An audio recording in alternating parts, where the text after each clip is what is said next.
Thank you. Thank you for your question. I can't answer to that specific question about that one individual case.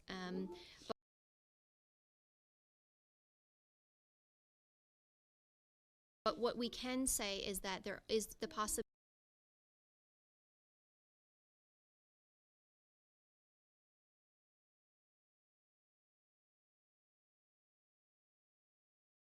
in the course of a contact should people be tested.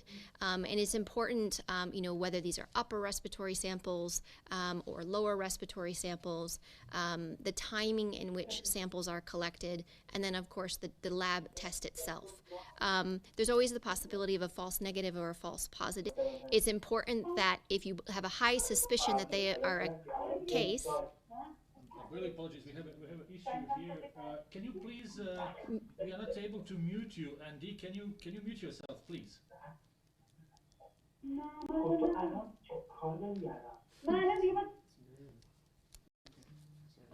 okay. Sorry. I think we're okay now. Just to say that if you have a strong suspicion amongst a contact who has an epidemiologic link, which means they've had direct contact with a confirmed case, that you do a repeat sample. And so that you have increase your chances of truly detecting if that person is a case or not. Strong suspicion amongst a contact who has an epidemiologic link, which means they've had direct contact with a confirmed case, that you do a repeat sample. And so that you have increase your chances of truly detecting if that person is a case or not.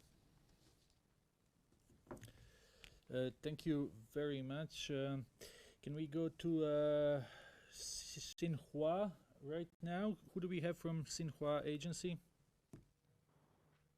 Hi, it's Liu from Xinhua. Can you hear me? Yes, please go ahead. Yeah, the question is the Trump administration has announced a 21 budget proposal that's slashing more than $3 billion in overall programs, including half of its annual funding to WHO.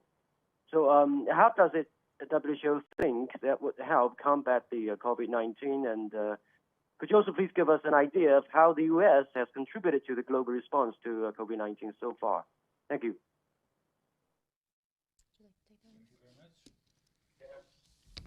Thank you very much. Yes, or Dr. Tedros. What he wants to take? Mike, yeah. You want me to take a mic?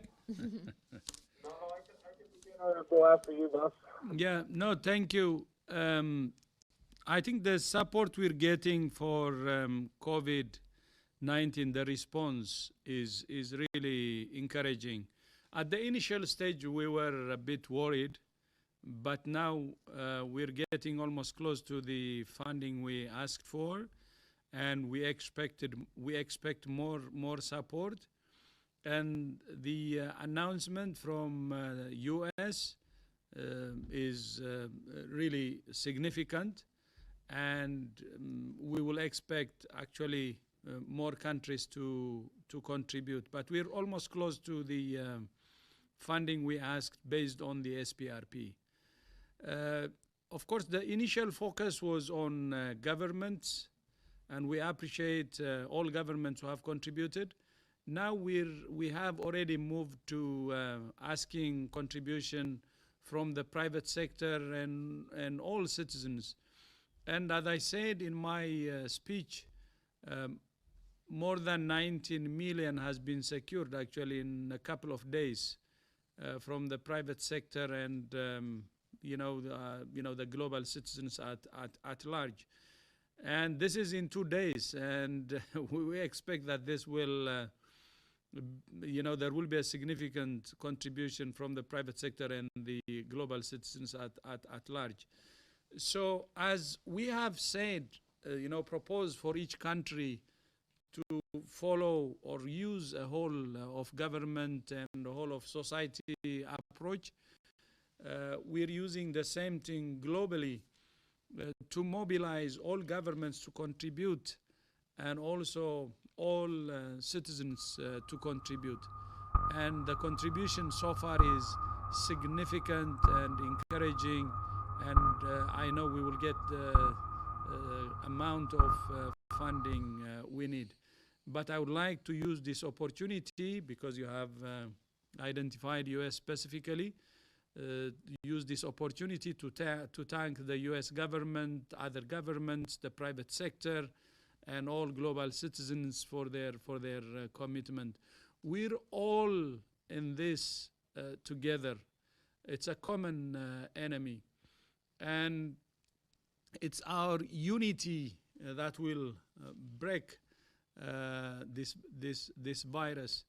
And the last few days I have seen how, the human spirit is so amazing, and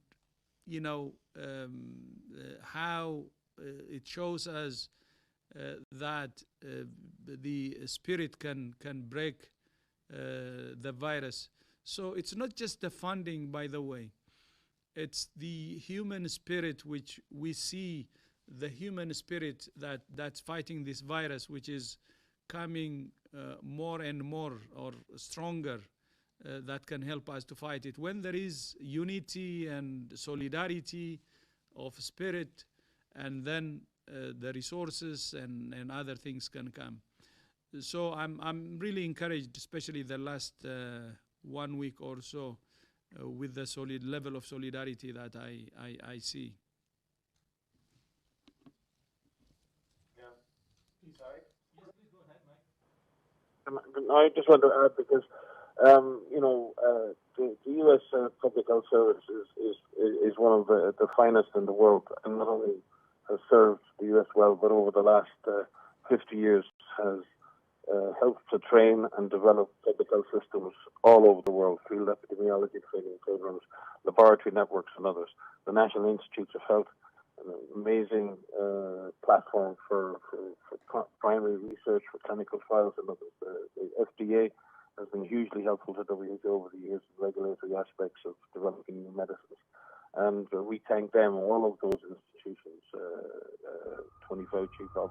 Redfield, and all of our colleagues at HHS for their technical and operational support to us and to the world over many, many years, and including in this response. Clearly, we all need to invest more in global public health, in national public health. We're paying a price for underinvestment now, but we need, as the DG said, to come together. Now is not the time to look at that. Now is the time to work together. But we are going to, in future, have to look at how we are investing in public health systems around the world, and whether we're actually investing enough. Thank you.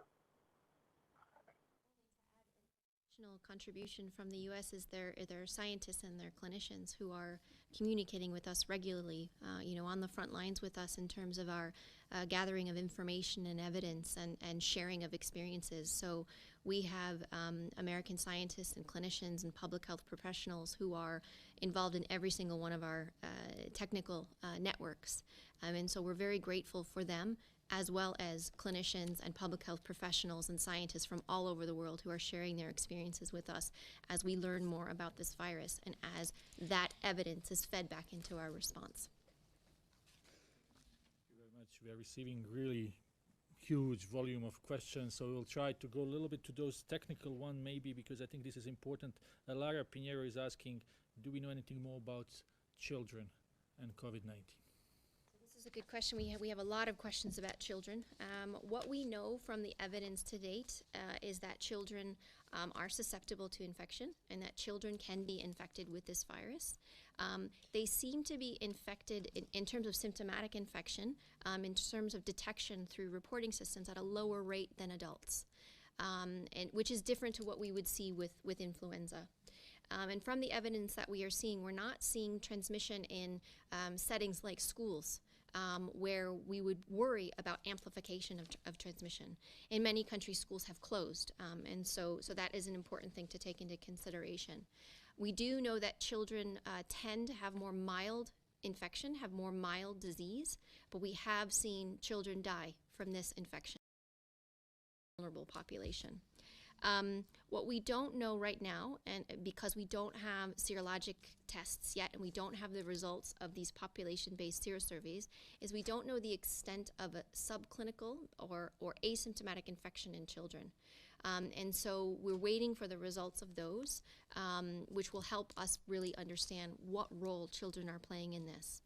So just to summarize, we know that children can be infected. We know that they tend to have mild disease, but they can die from this infection. So it's important that we protect them. Another technical one, maybe if we might, Stefan here from Switzerland, from Le Temps. He's asking, what do you think about possibility of short-lived immunity and the risk of having a massive wave of COVID-19 next fall? Is also a good one. These are the same questions we're asking, so these are the right questions. There are some initial studies that are looking at an immune response in individuals. We've seen some studies that have come out that have looked at an immune response in non-human primates. The data is very early, and what we're looking for is whether or not we see a robust response in people.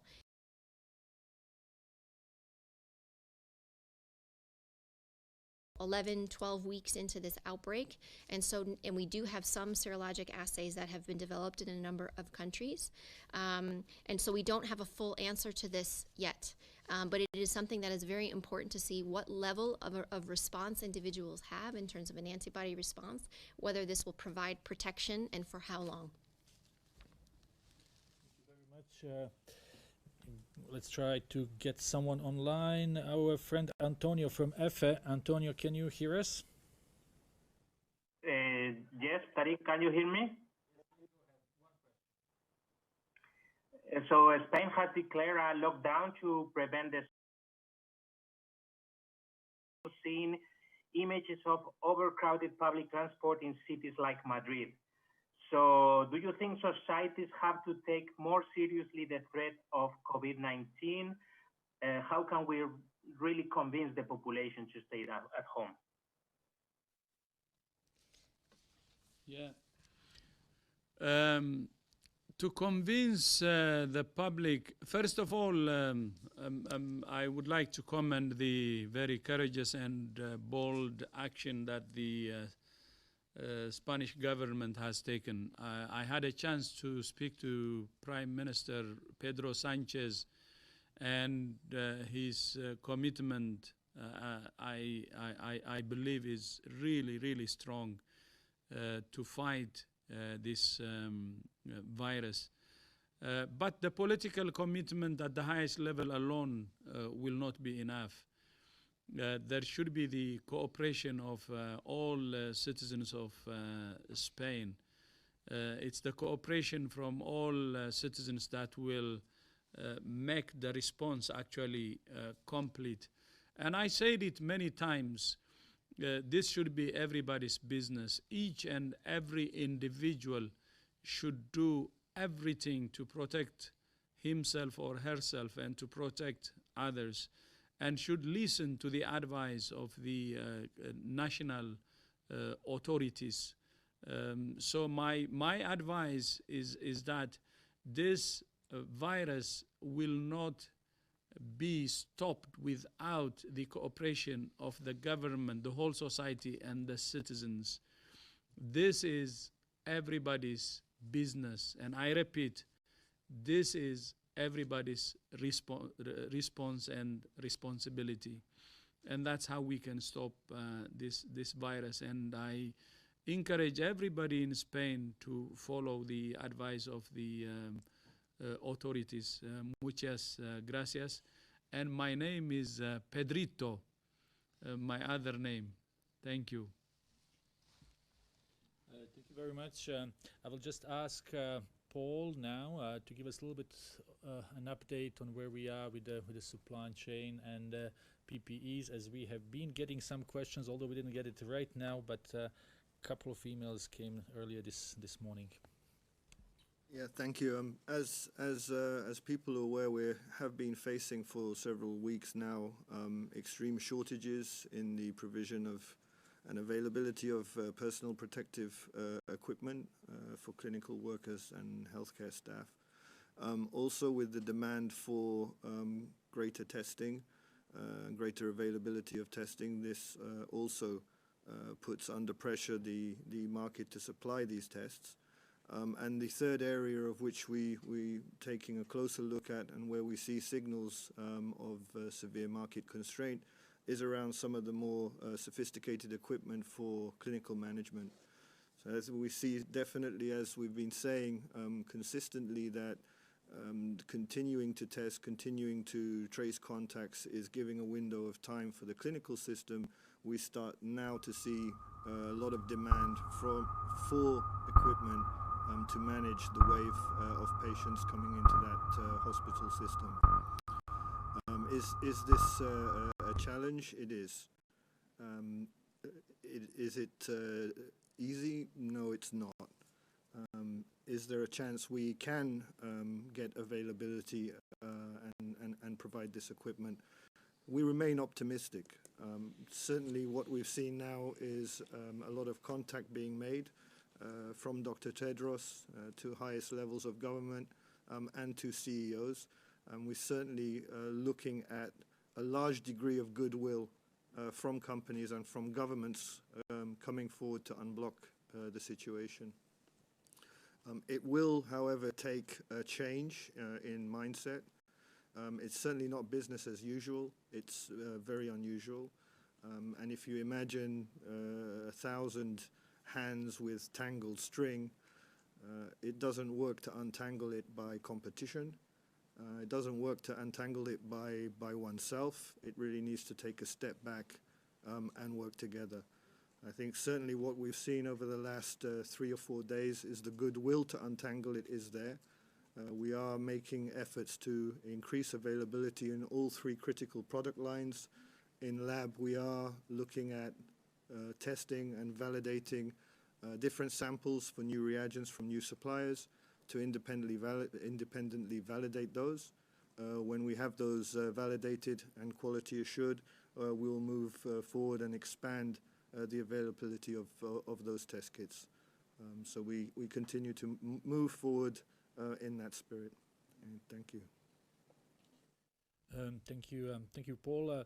There was a question from Jason Beaubien from NPR, and he was asking something along those lines. How can we expect countries to test, especially those with the weaker health systems, if even some countries with a more developed system cannot do that?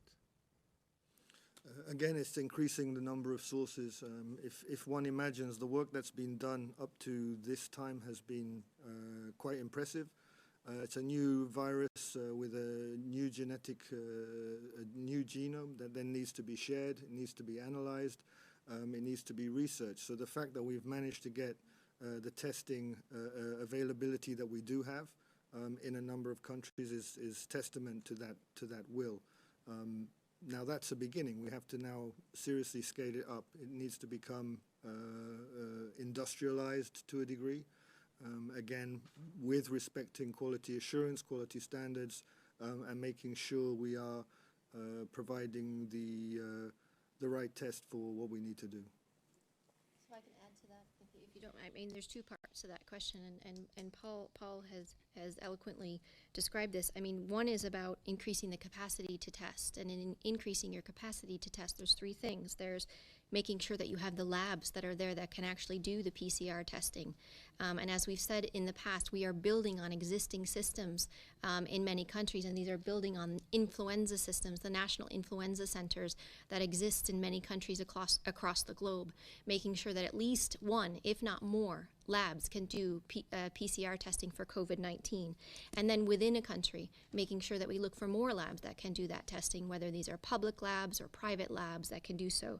The second is the availability of test kits. And really, we can't emphasize enough how quickly this has come together on the global scale in terms of sharing the full genome sequence very early on in January and having the rapid development of assays by a number of labs across the globe, which has enabled a number of companies, a number of labs to develop PCR tests that are now being shared globally and developed globally. And the third is increasing the people who can actually run those tests in those labs. What we've seen in some countries is that, you know, we've mentioned this before, that you don't have a uniform outbreak in each country. You may need to move people around your country to support where that need is most. And some of that is increasing your lab capacity workforce to be able to run those tests.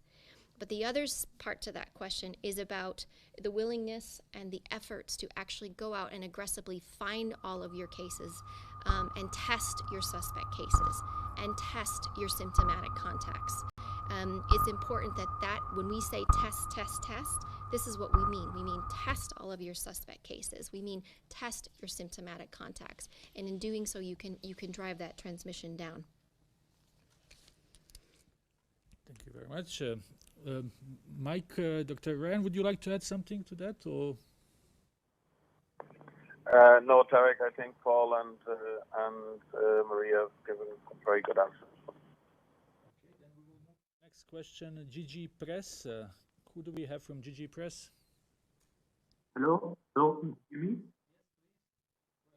Thank you. Yeah, my question is regarding Europe as a whole. Did you say? Regarding Europe, the situation of Europe. Okay. I think many people are wondering why in Europe, where the health system is very well advanced, people are suffering from the virus much worse than Asian countries, which are much closer to China.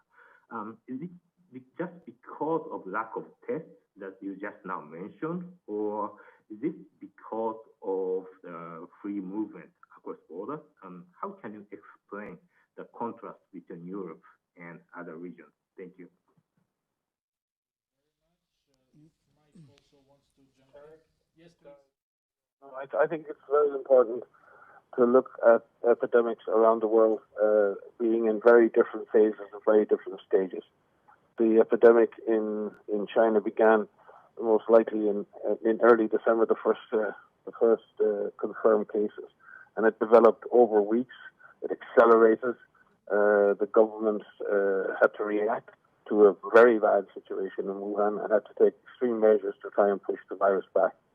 I think from the context of Europe, that is a very similar sort of scenario. I think we have to look at the epidemics as while we call this a pandemic, the fact is that the epidemics in different countries are at different stages of development. Europe is an open, multi-country partnership, and they have focused on strengthening their health system. They focused on trying to improve surveillance and doing all of the same things that China has done. I think now you see countries like Italy and others really pushing back and fighting back against the virus in the same way that the Chinese provinces did over time. So let us see how this develops. But I think, as we said previously, it's very, very inappropriate to make direct comparisons between epidemics which are really at different phases of development. Let's, as DG said, let's talk about solidarity. Let's talk about how countries can work together and necessarily comparing them other than to learn lessons and transfer those lessons. And many of the lessons that have been learned in China, learned in Korea, learned in Singapore, learned in Japan are now being transferred to the responses in Europe. And let's hope that we can accelerate that in the coming days and weeks. Yeah. By the way, some time ago, I tweeted a message saying countries, even high-income countries, should expect surprise. This virus is new, and there are many things that we don't know about, and that's why I said, even rich countries should expect surprises. And that was also a warning call saying, if you would have some surprises, then you should, be ready for any eventualities. You should prepare yourself. So that's one. But the second thing, or the other thing, which we said from WHO side before, which I remember fully, is the health system in developed countries or in high-income countries is lean and mean. They have been investing in efficiency for many years, and it runs at more than 95% of efficiency. And when emergency comes, expanding it to accommodate the new norm is very difficult. And that's why many countries actually have struggled. And I think we will learn a lesson from this. Efficiency is good during normal times. Efficiency is good when things are predictable. But efficiency will not really work for surprises. And that's why, well in advance, we have to prepare the system while assuring efficiency, but prepare the system to expand as quickly as possible when there are eventualities. So one thing that I that was a surprise to me was many countries have actually struggled to really expand quickly because the expansion part due to emergencies was not getting attention. I may be wrong, but that's what I feel like is happening, especially in high income countries. So the best thing now is how can we learn from this pandemic, and how can we prepare our system. WHO has been advocating for investing in preparedness. And that's why in our transformation agenda, we have established a new division for preparedness. And we had actually a plan last mid-March, this March actually, now, which was planned well in advance, to have the meeting on preparedness, specifically on preparedness, that brings foreign ministers, health ministers, parliamentarians, finance ministers together to discuss about preparedness, because globally we have a very, very serious weakness in terms of preparedness. And WHO has been talking about this for some time now, our vulnerability and how the world is really, really at risk. And we're seeing that now globally, be it in low-income countries, middle-income countries, and high-income countries.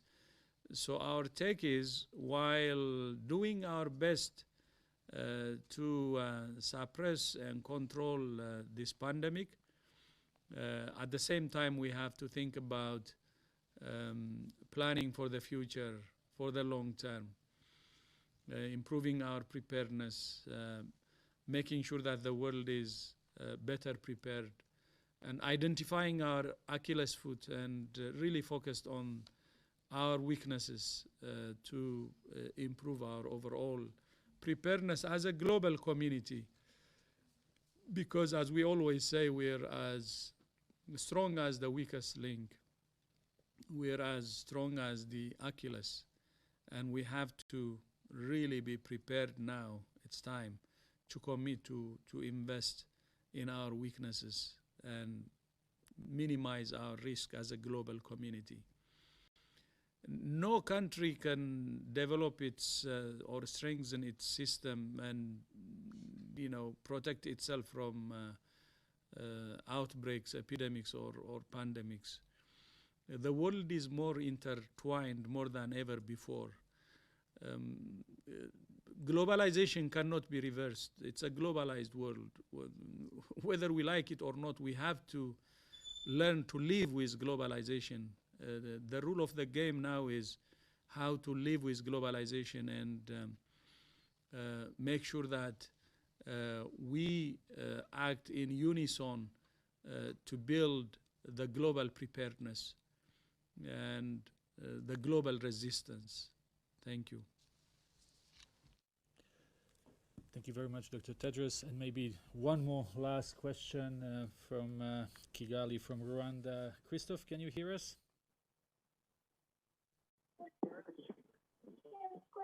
Yes, I can hear you. Thank you very much. Let me come on PPE. People are very scared of the disease, and it had created panic, and they're doing everything that's just to protect themselves. They are now wearing gloves. The gloves are not in recommended safety kits. What do you can you say about the role of gloves or impact of it in preventing the spread of the disease? Thank you. Let me start with that. So first, let me just acknowledge the point that you've made that people are scared. I think it's really important that we do recognize that this is scary, that people are scared, and that's normal. What we need to make sure that people have is reliable information about what is this virus, how does it spread, how do we protect ourselves and our loved ones, and what role do each of us have to play in this fight against this pandemic. And I think that that's really, really important. Know where you can get reliable information. You can always come to WHO, our website, and these press conferences, and your leaders, and national guidance on that. So it's important that you get accurate information. There's a lot of false information that's out there, and we've been working very hard to ensure that we try to correct any false statements that are out there and any myths that particularly that can harm people. But being scared is normal. What we need to do is channel that energy into something positive and making sure that you know what you can do to protect yourselves. What we do know that works in terms of your hands and in terms of what you need to do is washing your hands. We say this all the time, and it may not be the most exciting thing, but it's the most important thing that you can do to protect yourselves. We have this hand washing challenge that's online right now of getting you to show us how you actually wash your hands. And I think this is a wonderful, positive way to enforce this. Every single person that washes their hands is protecting themselves and is protecting others. So make sure you do this appropriately with soap and water, or use an alcohol-based rub. But post those videos online because we would really, really love to see them from everybody. And get your family members to do that too. The use of gloves are important in healthcare settings, making sure that healthcare workers are using them when they're caring for patients. We have guidance around the use of personal protective equipment for healthcare providers in healthcare settings or in home care. Really, wash your hands as much as you possibly can, and please send us those videos. And that is hashtag Safe Hands. So hashtag Safe Hands to see the video. Dr. Ryan, would you like to add something before we close?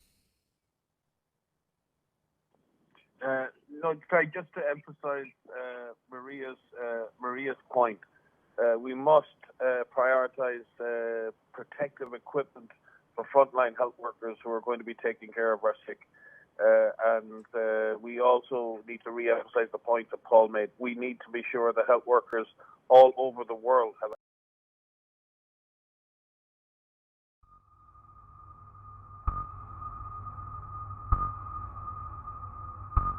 very hard for that. Yes, we need to support our communities and teach and communicate with people how to avoid infection. But protective equipment is not necessary to protect yourself or necessarily to protect others. But we do need to protect our frontline health workers. They're the ones that are taking the highest risks and the ones we need to take care of our loved ones should they fall sick. Over. With regard to PPE, as you know, there is a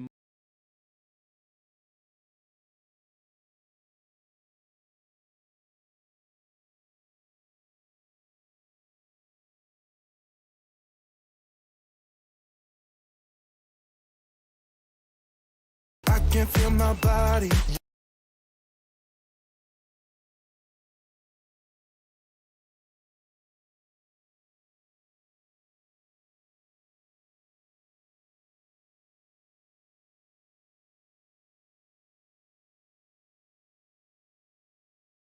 The opening remarks of Dr. Tedros have been already posted. If you go to our website and you go to a page of Director General under speeches, you will find it there. But we will send it in any case with the audio file very soon, and hopefully transcript will be available tomorrow, and hope to see you again on Wednesday.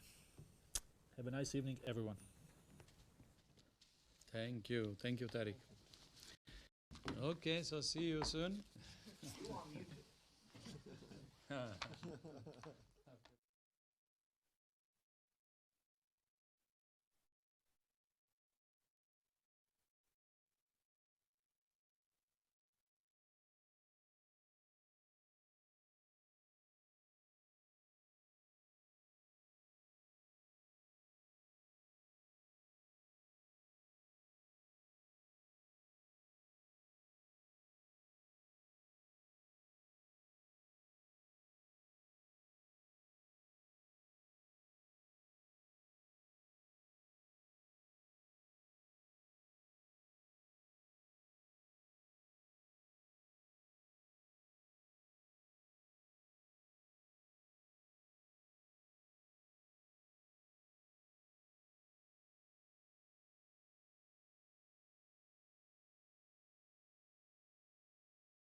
Allora, buonasera a tutti.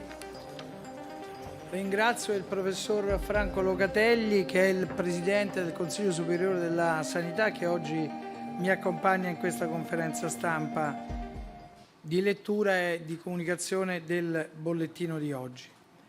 Partiamo dal numero dei guariti. Oggi registriamo 414 guariti, quindi un numero più elevato di guariti di ieri, e porta il totale a 2.749. Il numero dei nuovi casi positivi è di 2.470, è un numero a ribasso, anche se non sono pervenuti i dati di Puglia e della provincia autonoma di Trento.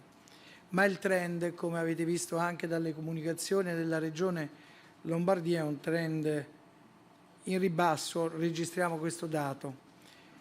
Il totale attuale dei positivi quindi è pari a 23.073, Di questi 10.197 sono in isolamento domiciliare senza sintomi o con sintomi lievi, 1.851 in terapia intensiva, quindi sono sempre il 10% dei contagiati positivi, e registriamo purtroppo anche oggi 349 deceduti. Ad oggi, nella giornata di oggi, sono stati disposti trasferimenti attraverso la CROSS di 7 pazienti in più rispetto ad ieri, quindi il totale dei pazienti trasferiti con la CROSS sono 47. Va segnalato anche, va ringraziata l'ONG degli evangelici americani Samaritan's Purse, che hanno donato al nostro Paese, e Protezione Civile, in accordo con la Regione Lombardia, hanno deciso di installarla a Cremona, una struttura ospedaliera mobile composta di 60 letti di degenza e 8 attrezzati per la terapia intensiva. Questa ONG installerà e gestirà questa struttura per alcuni mesi, quindi la vogliamo ringraziare per questo gesto di generosità nei confronti del nostro Paese. Per quanto riguarda le forze in campo, vi voglio comunicare che cresce, e voglio ringraziare anche loro in misura cospicua, quasi giorno per giorno, il numero dei nostri volontari e delle nostre volontarie impiegate nelle attività di gestione dell'emergenza. Siamo a oltre 4.000 volontari, 700 in più rispetto a ieri, che si aggiungono ai sanitari, che voglio ringraziare insieme con le forze dell'ordine, le forze armate e tutti coloro i quali sono impiegati per fronteggiare l'emergenza.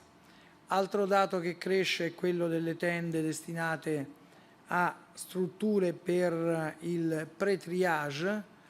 Questo dato incrementa di 52 tende, siamo arrivati a 600 tende per il pre-triage e 122 tende pre-triage nei penitenziari. Ultima cosa che volevo dire è voglio ringraziare tutti quanti i cittadini che stanno donando il sangue, che andranno a donare il sangue. Come sapete, per noi è importantissimo, serve per assicurare la possibilità di curare i nostri concittadini, quindi voglio rinnovare questo invito a recarsi nelle strutture dedicate per favorire la donazione del sangue. Io mi fermerei qui, adesso darei anche la parola al professor Locatelli, che oggi ci può fare un quadro sulla parte epidemiologica.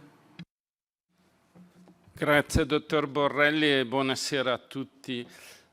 Riprendo esattamente quel che il dottor Borrelli ha toccato nella parte finale del suo intervento, perché ha menzionato due aspetti straordinariamente importanti, che sono, parto dall'ultimo, il ringraziamento ai donatori di sangue. Va detto chiaramente che la donazione di sangue è quanto mai importante in questo momento, perché consente al Paese di far fronte a tutte le esigenze trasfusionali che evidentemente non vengono meno. Ci sono dei cittadini del nostro Paese che hanno regolarmente bisogno di fare le trasfusioni, su tutte citiamo l'esempio dei talassemici, piuttosto che c'è il bisogno di avere emocomponenti disponibili per gli interventi di chirurgia maggiore piuttosto che per i trapianti di organo solido. Quindi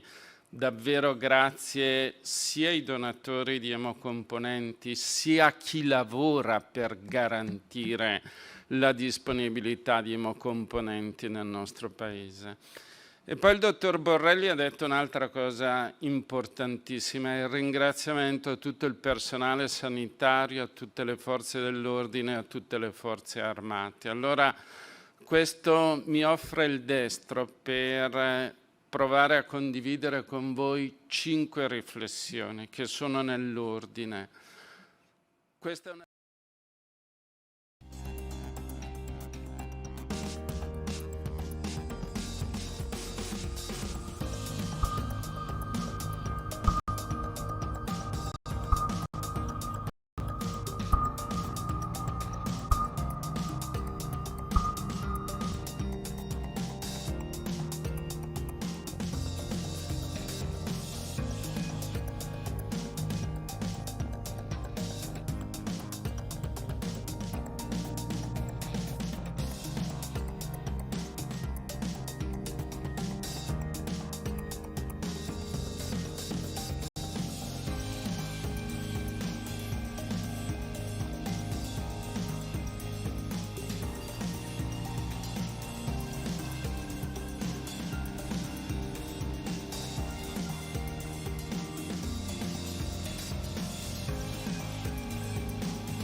you.